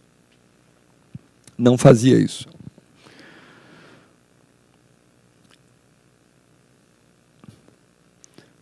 Um terceiro elemento, justamente, que vem na sequência dessa ideia, e que eu gostaria de comentar sempre a partir das premissas que mencionei aqui no começo da minha fala, existe, afinal de contas, no Brasil, um regime jurídico de direito administrativo? Porque, vejam, essa ideia que eu disse, que foi importada tipicamente francesa, tem na França um rico debate. Inclusive, é objeto na França de uma célebre polêmica teórica entre duas grandes escolas de pensamento, mas que são muito condizentes com o contexto francês, e que tem, de um lado, uma afirmação mais tradicional. Posso citar um grande autor como referência para essa ideia, que é Oriou, Maurice Oriou, da afirmação de um regime de direito público, de um regime administrativo, caracterizado pela existência de um poder administrativo, ou seja, certas prerrogativas de ação da administração, caracterizado por uma finalidade de interesse público a ser cumprida, uma ideia de função a ser cumprida, e caracterizado por uma estrutura. Ele chama, a palavra pode soar curiosa para nós, uma empresa de gestão administrativa. Entendamos, por uma estrutura orgânica, né, uma estrutura organizada para esse fim, que é um método para o atingimento dessa finalidade. Esses três elementos, do ponto de vista de um autor como Oriou, caracteriza um regime jurídico administrativo. E a nota característica desse regime, os poderes, as prerrogativas, estão associadas à administração, que tem que atingir os seus fins, mas o foco está nos meios. O foco está no regime, o foco está nas prerrogativas que acompanham a pessoa da administração. O que não leva a um discurso de uma administração autoritária. Oriou seguramente não era um autor de índole autoritária, é um autor de índole liberal. Mas isso que ele afirma é, insisto, submetido ao crivo de uma jurisdição administrativa muito intensa e muito ativa, e ciosa da necessidade de contenção do poder. Mas vejam que mesmo na França, reage a essa ideia uma escola de pensamento que vem depois. Hoje em dia nós já diríamos antiga, mas mais recente do que essa primeira, que tenta inverter as ênfases, colocando ênfases nos fins e não nos meios. Essa segunda escola é notoriamente conhecida como escola do serviço público. Posso citar como um nome exemplar dessa tendência de pensamento Leon Duguay, entre diversos outros. A essência, a diferença essencial entre elas é a escola do serviço público dá ênfase aos fins. Chama esses fins de serviço público. Só que serviço público, na verdade, na leitura dessa escola, é algo muito amplo. É quase que a dizer função social da administração. Serviço público são todas as tarefas que a administração deve desempenhar. Não é o serviço público no sentido econômico que nós tratamos mais correntemente hoje em dia. Entendam, portanto, que independentemente do nome serviço público, o que está por trás dessa ideia é ênfase na função da administração, ênfase nos fins. O regime se justifica pelos fins. O regime não está em evidência. De modo que pode haver, tranquilamente, sem incoerência com essa premissa, pode existir mais de um regime. O regime é moldado aos fins. Não existe, portanto, um regime padronizado para qualquer contrato administrativo, um regime padronizado para qualquer ação da administração em relação à propriedade privada, um regime padronizado para um direito administrativo sancionador. A leitura que chega no Brasil do direito francês, que é isso que eu dizia para vocês, influencia fortemente a doutrina nesse vácuo da legislação ao longo do século XX, é uma leitura da primeira escola, que valoriza o poder, valoriza o regime, valoriza os meios. E nós afirmamos tranquilamente no Brasil existir um regime jurídico de direito público. Mas eu tenho dificuldade de enxergar onde está descrito no Brasil esse regime jurídico que seja assim e que seja único. Nosso amigo Floriano de Azevedo Marques costuma falar criticamente dessa matéria, citando ironicamente uma maldição do regime único. Porque mesmo que nós leiamos a Constituição no seu artigo 37, por exemplo, e que tem um regime aplicável à administração pública, indiscutivelmente, não dá para extrair dali que seja um regime sistemático, pronto, acabado, único. Não dá para ler, aliás, não dá para pretender extrair esse regime do artigo 37. É preciso que se leia a Constituição como um todo. E a própria Constituição, evidentemente, dá um regime jurídico aplicável à administração, mas não sistematiza esse regime de um modo fechado. Muito menos sugerindo que ele seja uma leitura unitária. Isso já é um grande desafio para a discussão do regime de um direito administrativo sancionador. Porque por trás dessa ideia de um regime único está a ideia de que também existe uma unicidade quanto ao interesse público pelo qual a administração deva zelar. Soluções únicas e possivelmente todos esses agentes que o Carlos Ari mencionava, que dizem de boa fé, que pretendem chamar para si a solução dos problemas, estão zelando por esse mesmo interesse público indisponível, supremo, etc., mas que cada um supõe ser único e que não tem nada que diga efetivamente, que dê parâmetros efetivamente para que sequer se identifique essa unicidade. Acrescente-se a isso um quarto elemento que faz parte de todo esse problema a ser enfrentado pelo direito sancionador. Ao lado do que seria um regime administrativo, único ou não, existe a questão do que é o penal. E qual a diferença, afinal, do penal para o administrativo? Esse é o quarto ponto que eu queria desenvolver aqui na minha fala. Sempre a partir do pensamento da professora Alice. Qual a diferença desse penal para esse administrativo? Demos um passo atrás para primeiro perguntar alguma coisa. Bom, eu não tenho a menor pretensão aqui de dizer qual a diferença, de resolver o problema, portanto já antecipo que não vou responder, né? Estou apenas levantando aspectos do problema. Mas dando um passo atrás, qual a diferença entre o penal e o civil? Porque me parece que essa é uma diferença conceitualmente anterior. E diversos autores, ao longo da história do pensamento jurídico, se debruçam sobre esse tema. Particularmente, uma linha de pensamento que me parece muito elucidativa da questão vem de um grande sociólogo que trabalha sobre o direito, mas não é um jurista, é um sociólogo, que é Durkheim, que propõe uma identidade, ou melhor, um critério para a identificação do que é penal e do que é civil, a partir, bom, eu não vou desenvolver aqui, nem tenho competência para isso, o pensamento sociológico dele. Mas, muito resumidamente, a ideia é a seguinte: Durkheim é muito preocupado em explicar a sociedade pelo fenômeno da solidariedade social. Existe uma coesão na vida social, que ele diz solidariedade social, e que opera por dois tipos de mecanismos, um mais típico de sociedades primitivas, outro mais típico de sociedades mais evoluídas, que, por sua vez, não abandonam o primitivo, apenas acrescentam elementos mais evoluídos. Nas sociedades mais primitivas, essa solidariedade se dá por meras similitudes. uma solidariedade que ele diz mais mecânica. Palavras dele.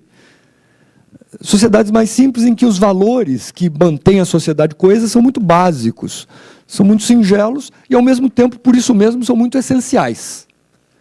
Não admitem transigência, não se transige com eles, não admitem ruptura. Qualquer desobediência a esses valores essenciais de uma solidariedade social tem que ser punida. Qualquer quebra não é tolerável. Isso leva a uma lógica de descumprimentos das regras de coesão social serem punidas. Punição. Em sociedades mais sofisticadas, ao lado desses valores básicos da solidariedade social, existem outros valores que decorrem de uma divisão, de uma diferenciação do trabalho. A complexidade da vida social leva a que as pessoas desempenhem funções cada vez mais distintas em termos de contribuir com o seu trabalho para a saúde da sociedade. Essa divisão essa solidariedade social por divisão do trabalho não se satisfaz com a simples punição do descumprimento de regras básicas. Exige que certos descumprimentos das intrincadas relações econômicas que se desenvolvem a partir dali sejam tratados com a recomposição da situação e não necessariamente com a punição de quem descumpriu. Então, ao lado daquelas sanções puramente punitivas, acrescentam-se sanções de restituição, de recomposição, que até são muito mais propensas a restituir um cumprimento do direito. Tem um sentido também de indução, de regulação, mas tem a eficácia da restituição. Independentemente dos nomes, podemos identificar essas duas lógicas. E é razoável chamar uma de penal e chamar outra de civil. Grosso modo, temos aí uma diferença entre uma lógica penal, punitiva, e uma lógica civil, restitutiva. No entanto, ambas, e eu ainda não falei de administrativo, ambas têm em comum, pela tradição do que o Estado de Direito faz com essas ideias, exigir que, para sua aplicação, exista a intercessão de um órgão neutro em relação ao exercício dos poderes. Neutro em relação ao exercício dos poderes jurídicos entre os indivíduos e neutro em relação ao exercício dos poderes jurídicos pelo Estado, pelos governantes, pelos indivíduos que são destacados pela sociedade para exercer o papel de governantes. Enfim, é o poder jurisdicional, que tem uma postura passiva, tem uma postura de esperar ser movimentado, e que resolve de modo neutro, ou seja, não é parte do problema, os dilemas que surjam entre os diversos agentes da sociedade. É o Poder Judiciário exercendo jurisdição, ou é o órgão incumbido de exercer jurisdição que aplica a sanção penal e que aplica a sanção civil. Mas a sanção administrativa, justamente, é o resquício de sanção que goza do atributo de autoexecutoriedade. São as próprias partes envolvidas no conflito que guardam para si, eu estou supondo que o direito permita isso, poderes de, pela sua iniciativa e pelo seu esforço próprio, aplicarem uma sanção. Vejam que aí é uma outra questão. Não é tanto a distinção entre o penal e o civil. É a distinção entre a sanção que depende da intercessão de um terceiro para ser aplicada e a sanção aplicada por quem é parte no conflito. E nesse ponto, não faz muita diferença se é uma lógica penal ou se é uma lógica civil.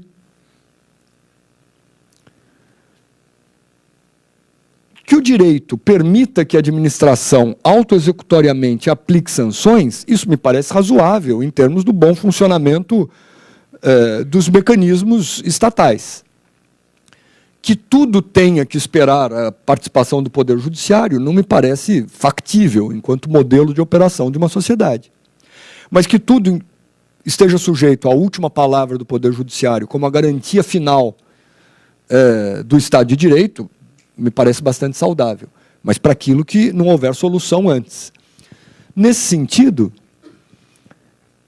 a autoexecutoriedade da administração não é incompatível com o Estado de Direito, mas sempre haverá a possibilidade de o Judiciário censurar o que a administração fez. E essa autoexecutoriedade da sanção da administração não faz muito sentido nas mãos dos privados. Senão, se numa relação entre privados cada um pudesse resolver o seu problema, uma vez que se sinta prejudicado com o uso da força própria, nós estaríamos desconstruindo um sistema, digamos assim, minimamente civilizado e adotando a lei do mais forte. A administração não deixa de ser o próprio Estado. Não é incompatível que ela tenha essa autoexecutoriedade. Mas essa autoexecutoriedade para impor sanção não distingue nem o caráter punitivo do caráter restitutivo. Daí porque não ser razoável imediatamente supor que a sanção administrativa tem uma similitude com o penal. Essa construção de um direito administrativo sancionador penal sequer é coerente com essa lógica entre a distinção penal-civil e a distinção jurisdicional-administrativa. A ênfase, uma grande ênfase trazida pela obra da professora Alice é justamente essa, desconstruir a identidade quase que espontânea, ainda que equivocada, da sanção penal, da sanção administrativa como penal, e enxergar no direito administrativo sancionador uma forte tarefa de regulação, de ordenação, de zelo para que as regras sejam cumpridas, independentemente de punição, de restituição.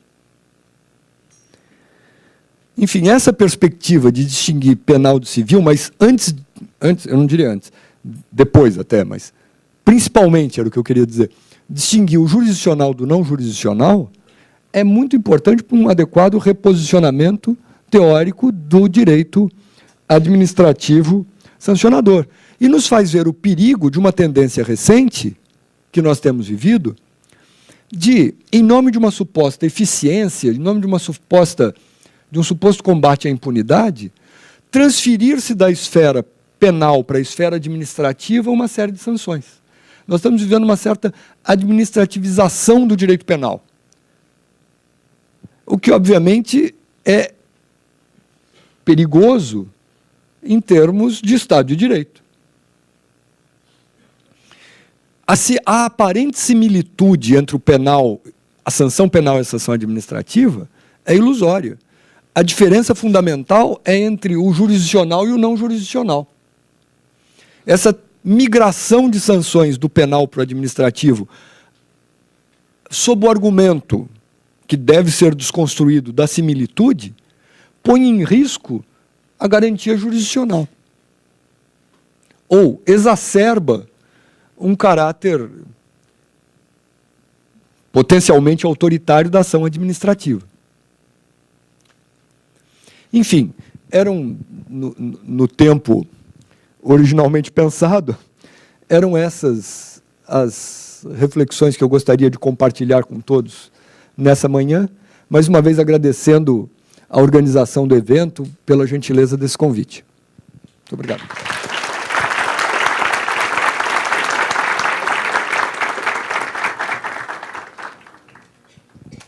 Eu gostaria muitíssimo de agradecer a brilhante exposição do professor Fernando Menezes. De fato, foi o melhor spoiler do livro da Alice. Ficamos todos curiosíssimos para lê-lo com todo afinco e muito esclarecedora também as demais, esclarecedoras as demais ponderações que o professor colocou. Muito obrigada. Eu vou passar a palavra agora para a professora Patrícia Batista. é professora de Direito Administrativo na Universidade do Estado do Rio de Janeiro, doutora em Direito do Estado pela Universidade de São Paulo, mestre em Direito Público pela Universidade do Estado do Rio de Janeiro, procuradora do Estado do Rio de Janeiro. Minha colega querida. Obrigada. Obrigada, Fabiana. A gente prometo que vou ser breve. Meu estômago ronca como o de vocês, né? Em primeiro lugar, assim, é uma alegria estar aqui, Alice. Eu acompanhei essa trajetória dessa sua tese de doutorado desde o início, né? Desde as suas primeiras inquietações, desde do seu projeto até o que veio a dar o livro que hoje está sendo lançado, que é realmente um trabalho extraordinário, um esforço gigantesco de pesquisa, mas, sobretudo, um esforço gigantesco de reflexão sobre o direito sancionador e sobre muitas das questões que estão sendo suscitadas aqui. Esse é um tema momentoso, é um tema que, enfim, está na ordem do dia por várias razões. Então, assim, ter essa oportunidade de discutir isso um dia inteiro, eu acho que é um luxo, né? E é um luxo o seu trabalho e a interlocução que a gente teve ao longo da elaboração dele. Minha função aqui é de debater, e eu tenho tanta coisa para debater, mas eu vou escolher uma outra coisa que eu queria destacar. E eu, assim, não vou resistir a começar pelo fim, viu, Fernando? Porque essa era uma das coisas que eu tinha vindo para falar, mas eu não sei se eu concordo muito com esse seu ponto. Eu entendi a sua preocupação, mas essa é uma questão. A gente vem na administrativização do direito sancionador há umas 3 décadas por aí, ou mais. Eu vou dar um exemplo de um caso que, quando eu estudei há uns anos atrás, me chamou muita atenção de por que era necessário administrativizar.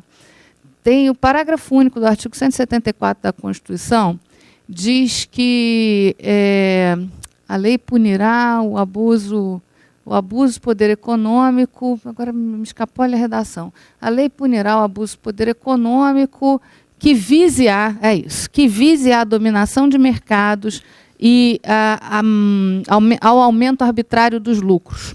Falava disso uma aula que dei essa semana ainda. Era a norma do artigo 174, parágrafo único, parágrafo 1º único, ela é uma norma, na verdade, quase histórica. Ela era um apego histórico à ideia de que os crimes contra a ordem econômica, de que punir o abuso do poder econômico era algo que se estava na esfera criminal. E por isso, o que vise a é o elemento subjetivo. Você só punia-se, e aí isso se remonta aos anos 60, punia-se o abuso do poder econômico que vise ao aumento arbitrário dos lucros e a dominação de mercados. Então, toda a discussão dos ilícitos de ordem econômica era, e ficou assim durante muito tempo, situada na esfera criminal, exigindo do agente a prova de um elemento subjetivo, a prova de que ele queria dolosamente violar a ordem econômica, e houve progressivamente uma bem-sucedida, na minha ótica, administrativização dos ilícitos contra a ordem econômica, e que, por exemplo, resultou em todo o nosso sistema de defesa da concorrência. A gente tirou aumento arbitrário dos lucros e dominação de mercados da ótica do direito penal para analisar isso sobre a ótica do direito da concorrência, do direito antitruste,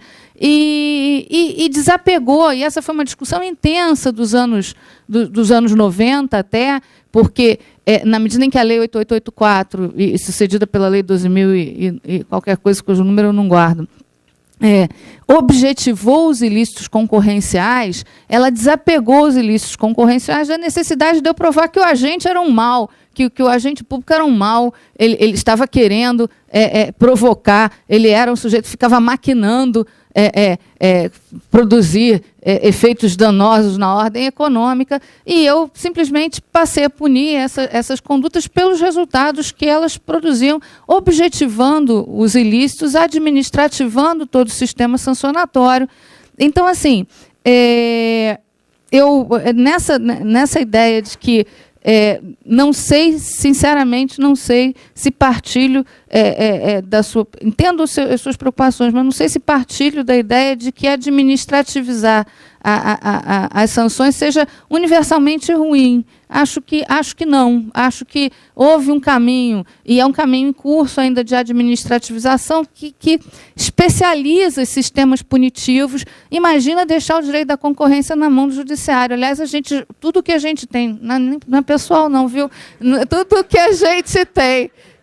a gente tem de matéria anticoncorrencial que acaba no judiciário acaba pior do que no sistema brasileiro de defesa da concorrência, que está sendo a duras penas aí construído. Então, assim, não sei se administrativizar é ruim. No fundo, a minha reflexão, e partilhei isso com a Alice algumas vezes, e tenho partilhado isso com os meus alunos de algum jeito, é que a gente tinha, no fundo, uma certa esperança que administrativizar seria bom, porque a gente criaria outras ordens de incentivos e outras ordens de apelos. Assim, poderia variar o sistema sancionatório da parte dos incentivos e da parte dos instrumentos. Administrativizar enriqueceria o sistema. O problema é que estamos no ponto em que, no fim, eu estou muito desiludida, muito, sinceramente desiludida. Só o Chilindró deu certo. Né? No momento em que a gente está, a sensação que eu tenho é que todo esse esforço de administrativização, toda essa discussão que a gente tem, toda a sofisticação, inclusive da lei anticorrupção, a lei de anticorrupção apostando na administrativização. A cereja desse bolo recente foi a lei anticorrupção, ela foi a cereja do bolo, olha só. Tanto administrativizar é bom que nós vamos punir a empresa, nós vamos criar incentivos de compliance, tudo muito lindo, tudo maravilhoso, mas, enfim, a gente está vivendo, na minha ótica, um bom balde de água fria, uma boa ducha de água fria, que, no fundo, só o direito penal vence. Né? O direito penal está vencendo com toda a judicialização, com toda... Então, assim, confesso para você que, neste momento... Eu tenho sentimentos muito, não vou dizer que são contraditórios, não, mas uma certa desilusão profunda, né, com esse processo todo que mal bem a gente vem vivendo. Enfim, quem milita no direito administrativo acompanha isso, né, no nosso caso, aí, há uns 30 anos, e discutindo essas coisas. E, assim, a gente está... Se tivesse um pêndulo, se a história fosse de pendular, a gente está num pêndulo, assim, é o direito penal que tem a força, e é ele que está ganhando o jogo. Então, assim, acho que até a sua preocupação, aliás, tem se discutido muito se os sistemas de direito penal não estão abusando, né? No fundo, a discussão hoje é até essa. Então, como foi a última coisa que você disse, eu acabei resolvendo começar pelo fim, porque eu não resisti a trocar essa ideia sobre essa sensação. E isso me leva também a um outro ponto que você abordou, que foi um fruto de muita discussão minha, do Gustavo, da Alice, ao longo do processo de construção da tese, que é... E aí eu gostei do que você expôs, e era uma pergunta que eu queria te fazer. Então, eu posso extrair do que você disse, que você está me dizendo que ontologicamente não há uma distinção entre os sistemas punitivos, entre a sanção administrativa e a sanção penal, porque você fez uma distinção ontológica entre a sanção civil e a sanção penal. E você diz que o sistema administrativo absorve as duas lógicas. Né? Então, a sua ideia é de que o sistema administrativo absorveu as duas lógicas para os seus instrumentos, para o que a sociedade entendeu que lhe cabia tirar de uma esfera punitiva, digamos assim, de vendetta e colocar em outra, que seria só uma distinção institucional, onde eu aloquei o poder punitivo, mas não haveria ontologicamente diferença entre os ilícitos penal e o ilícito administrativo. É isso mesmo? Eu falo. Então, tá bem. Muito obrigado, Patrícia. Excelentes as suas observações. Muito obrigado. E até me permitem fazer uma A resposta não, mas me permite até ser mais explícito, mais claro com o que eu quis dizer, até transmitir melhor a ideia que no final eu abreviei. Essa crítica, eu acho que eu não estou querendo à força construir consensos, né? E é bom que haja divergências, sem problema nenhum. Mas, de verdade, eu acho que talvez a gente não esteja discordando muito e eu talvez não tenha me expressado por completo. A crítica que eu fiz da administrativização é a administrativização pela simples transposição da coisa penal para o administrativo para ser mais fácil, para ser mais rápido, para estar ao alcance da administração unilateralmente aplicar. Não é dar tratamentos administrativos para certas matérias. O que eu estava querendo, o que está me parecendo absurdo, como o Walter observou, é a situação em que alguém prefira o penal, prefira enfrentar a acusação de um ilícito penal a enfrentar a acusação de um ilícito administrativo. Porque em termos, aí eu estou falando coisas metajurídicas, coisas assim de uma certa reflexão filosófica de fora do direito. Eu acho que faz sentido o penal lidar com o que é mais grave. Mais grave em termos do que a sociedade quer evitar e mais grave em termos das consequências que vêm daí. Chegar à situação em que o sujeito prefere o campo penal ao campo administrativo me parece meio ilógico. Então o que eu estava mais criticando é facilitações de sancionamento pela via administrativa quando, no fundo, aquilo devia ser penal. Agora, isso põe uma questão anterior, que é a sociedade tem que escolher que tipo de assunto é passível de punição penal e que tipo de sanção vem daí. Discussão desde o tipo pena de morte ou não pena de morte, pena disso ou daquilo. Não estou defendendo isso, mas estou falando, tem que discutir qual é a pena. A pena é mais branda, é mais grave, a pena é de privação de liberdade ou não é. Administrativamente pode-se aplicar uma pena de privação de liberdade? O Bernard Schwartz, administrativista norte-americano, tem uma frase bem sacada quando ele discute os eufemismos que fazem em torno de algumas agencies lá nos Estados Unidos para dizer que elas têm quase legislative e quase judicial powers. E aí ele diz que em determinado caso, agora me foge o exemplo, o sujeito pode até ter uma privação de liberdade por determinação de uma agência administrativa. Então ele diz, são eufemismos essa história de falar que é quase legislativo e quase judicial o poder das agências. Ele diz, se o sujeito descumprir uma regra quase legislativa da agência X e sofrer uma sanção quase judicial da mesma agência, pode ter certeza que ele não vai ser preso numa quase cela. Enfim, é isso que eu estava criticando. Ah, não, porque é administrativo, então pode desse jeito. Porque eu concordo que um sistema administrativo que resolva certos problemas com uma lógica administrativa pode ser bom. Aliás, eu até sou amplamente simpático à ideia de uma jurisdição administrativa. Que eu não acho que funcionaria hoje no Brasil. Mas, em tese, eu gosto.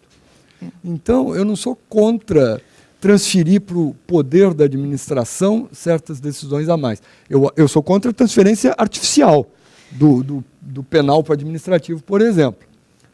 Eu intuo que o sujeito esteja preferindo o penal, ou possa preferir o penal administrativo, porque a sanção penal tarda.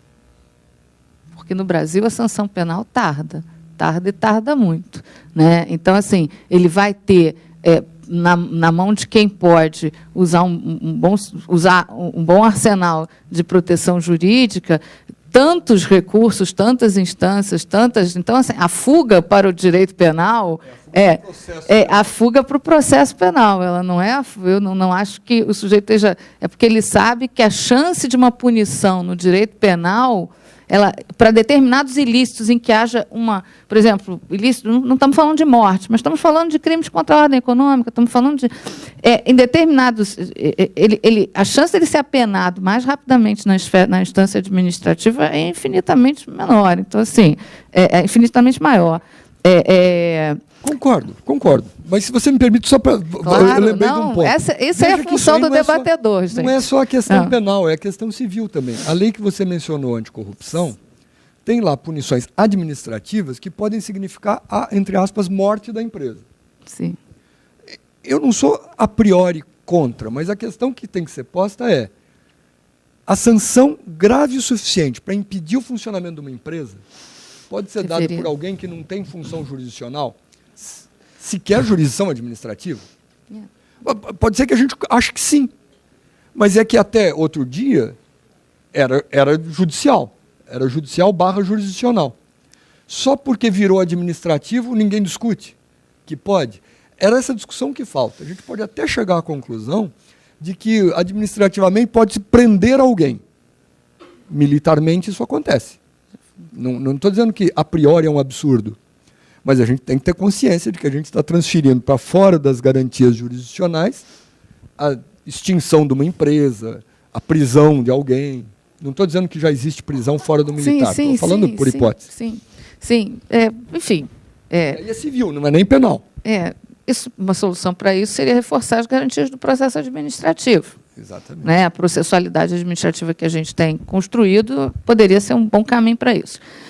Um outro ponto que você suscitou e que eu até queria comentar, eu tenho falado isso, eu já comentei isso com meus alunos algumas vezes, que a ideia do regime jurídico público, o regime jurídico administrativo, tem sofrido nos últimos anos aí, professora Odete, você, Floriano, estão numa cruzada, digamos assim, crítica ao regime jurídico administrativo por razões que eu entendo e tenho procurado elaborar. Mas eu confesso para você, de novo, a mesma coisa, eu não estou pronta para me desapegar do regime jurídico administrativo, eu não consigo, eu não estou pronta ainda. A ideia de um regime peculiar, com regras peculiares, enfim, eu ainda não consegui me desapegar. Eu tenho elaborado isso, mas confesso que não consegui me desapegar.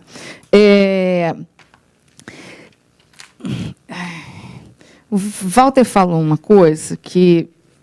vamos lá. Está aqui... Eu não sou a favor de Conselho de Estado, não, tá? Não tenho nenhuma simpatia pela jurisdição administrativa, pessoalmente.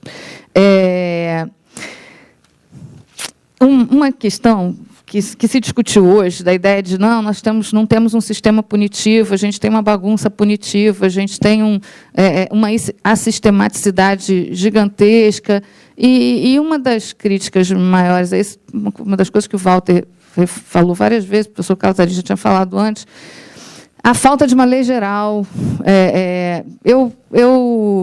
Você sabe um diagnóstico que eu tenho feito sobre todo... Porque isso permeia o direito administrativo como um todo. E sabe por que está por trás disso?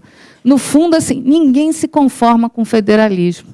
Ninguém se conforma com nós termos uma federação. No fundo, isso é um dos problemas do federalismo. E assim, a gente que é procurador de Estado, a gente tende aqui a defender a esfera normativa, a esfera normativa, a esfera de atuação, a autonomia dos Estados. Então, assim, no fundo, eu acho que no Brasil toda essa discussão impõe repensar, sinceramente, se a gente quer mesmo ser uma federação, porque aparentemente a gente não quer. Né? Aparentemente, o que nós não queremos, a toda a crítica que a gente se dirige, porque, puxa vida, para que ter 27 ministérios públicos estaduais se você está querendo que tudo tenha a mesma regra? E será que... Então, assim, será que tem que ter 27 ministérios públicos estaduais ou, no fundo, um grande Ministério Público Federal, uma grande união, um grande Estado? Porque nós temos uma tendência centralizadora normativa que vem da República, que vem do Império, que vem... Enfim, a gente virou uma federação, mas nunca incorporou efetivamente, e por isso a gente vive desconfiando.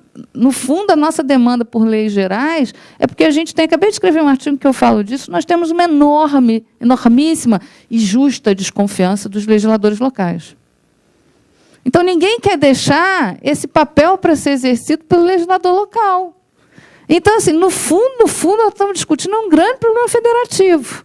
A gente, no fundo, não quer ser uma federação, não quer deixar o legislador local legislar, e aí assim, fica criando a ideia de que a gente tem que ter normas gerais, porque justamente a gente poda a federação, a gente poda o legislador local. Então, essa discussão que no direito administrativo, que é por que não tem nos outros campos? Porque nos outros campos a Constituição nem deixou espaço normativo, mas no direito administrativo, happens to be que a Constituição tenha deixado espaço é um dos raros campos do direito no ordenamento jurídico que há espaço para normatividade local. E aí, onde há espaço de normatividade local, logo que a gente se apressa a dizer a bagunça que isso causa. Ela existe.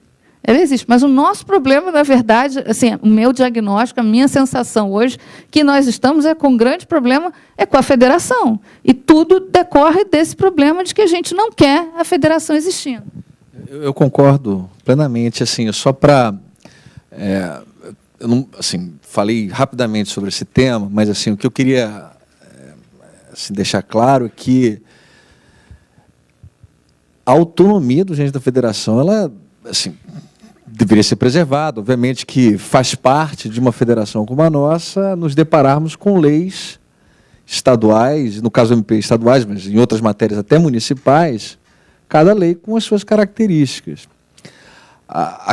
Assim, a minha crítica não é quanto à existência de regras diversas. A crítica que eu faço é quanto à inexistência de mecanismos institucionais para se tentar o mínimo de racionalidade. Mudando assim completamente de tema, mas, por exemplo, na Finlândia, não no tema disciplinar, existe uma instituição chamada MARAC, que na verdade é um comitê permanente para deliberar sobre violência doméstica contra a mulher. Isso me veio à cabeça porque é um comitê que envolve instituições locais, regionais e nacionais da Finlândia para a resolução do problema caso a caso. Enfim, eu não vejo aqui no Brasil nenhum comitê voltado para estudar, uniformizar, se for o caso, uniformizar, mas racionalizar o direito ordenador. Eu acho que esse movimento, aí, para respeitar a federação, ele deve partir de baixo para cima. Realmente, aqui no Brasil, nós temos uma centralização descabida do poder, o que gera normas gerais, muitas vezes, que não são objeto de uma discussão no local, mas é possível, a meu ver, conciliar normas gerais com discussão para conformação no âmbito local, que é o que, infelizmente, nós não temos no Brasil.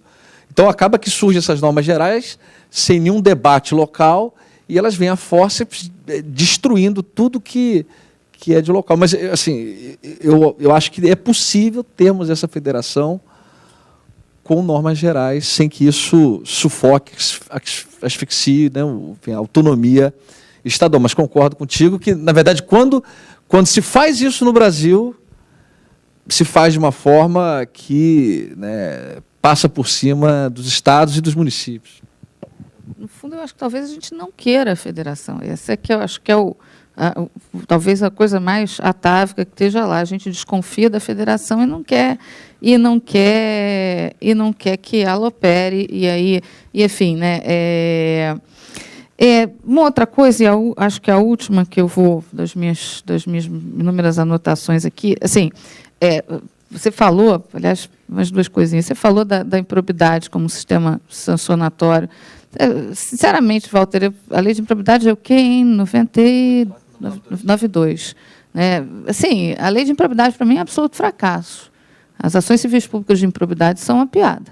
Assim, os resultados são imprevisíveis, estou de acordo com você, mas, assim, 20 anos e você não puniu ninguém numa ação civil pública de improbidade. Assim, minha experiência com as ações civis públicas de improbidade é, historicamente, a pior possível como um sistema de punição enfim. Então, eu não acho que a improbidade, o sistema de improbidade, exatamente ponha medo em ninguém, ele dá trabalho, né? Ele obriga o gestor a contratar e tal, mas ele não... E tem uma outra coisa que é a questão que se falou aqui das multas e... Uma outra coisa que eu queria falar... das multas elevadas. Tem uma coisa das multas que eu aprendi na prática, com dureza, que é a ideia da multa administrativa usada como instrumento de chantagem pelo administrador público. Eu já assisti isso algumas vezes. Chantagens para o mal e para o bem, mas sempre com um efeito ruim, que é uma coisa que é um instrumento relevante. Eu acho a multa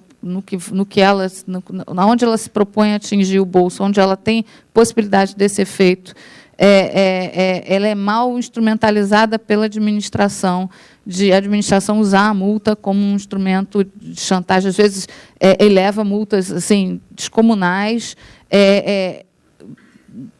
algumas vezes com o propósito de forçar o administrado, o sancionado, por exemplo, formalizar um termo de ajuste de conduta, substituir essa multa por prestações. Então, a multa, e aí isso é uma coisa ruim, que a gente precisa estudar exatamente, que é o sistema de incentivos. Ali se trata disso um pouco, o sistema dos incentivos sancionatórios, que a gente tem que analisar a escolha da sanção e a escolha dos instrumentos sancionatórios sobre a ótica dos incentivos que ela possa gerar e das externalidades que ela possa produzir, quer dizer, uma incorporação de análise econômica no sistema sancionatório, a que eu sou muito simpática, mas uma ideia de que a gente não pode desconsiderar que o agente público, o encarregado do poder sancionatório, ele também ele é um ator desse processo, ele também tem interesses para o bem e para o mal, interesses que ele está viabilizando, então ele também instrumentaliza essas sanções.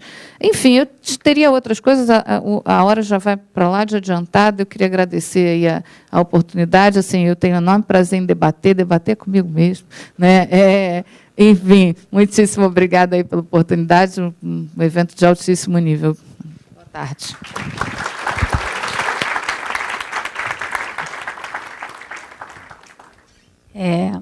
Antes de encerrar esse painel, eu gostaria de entregar o certificado de participação no evento ao professor Walter Schwenkner, ao professor Fernando Menezes e à professora Patrícia Batista.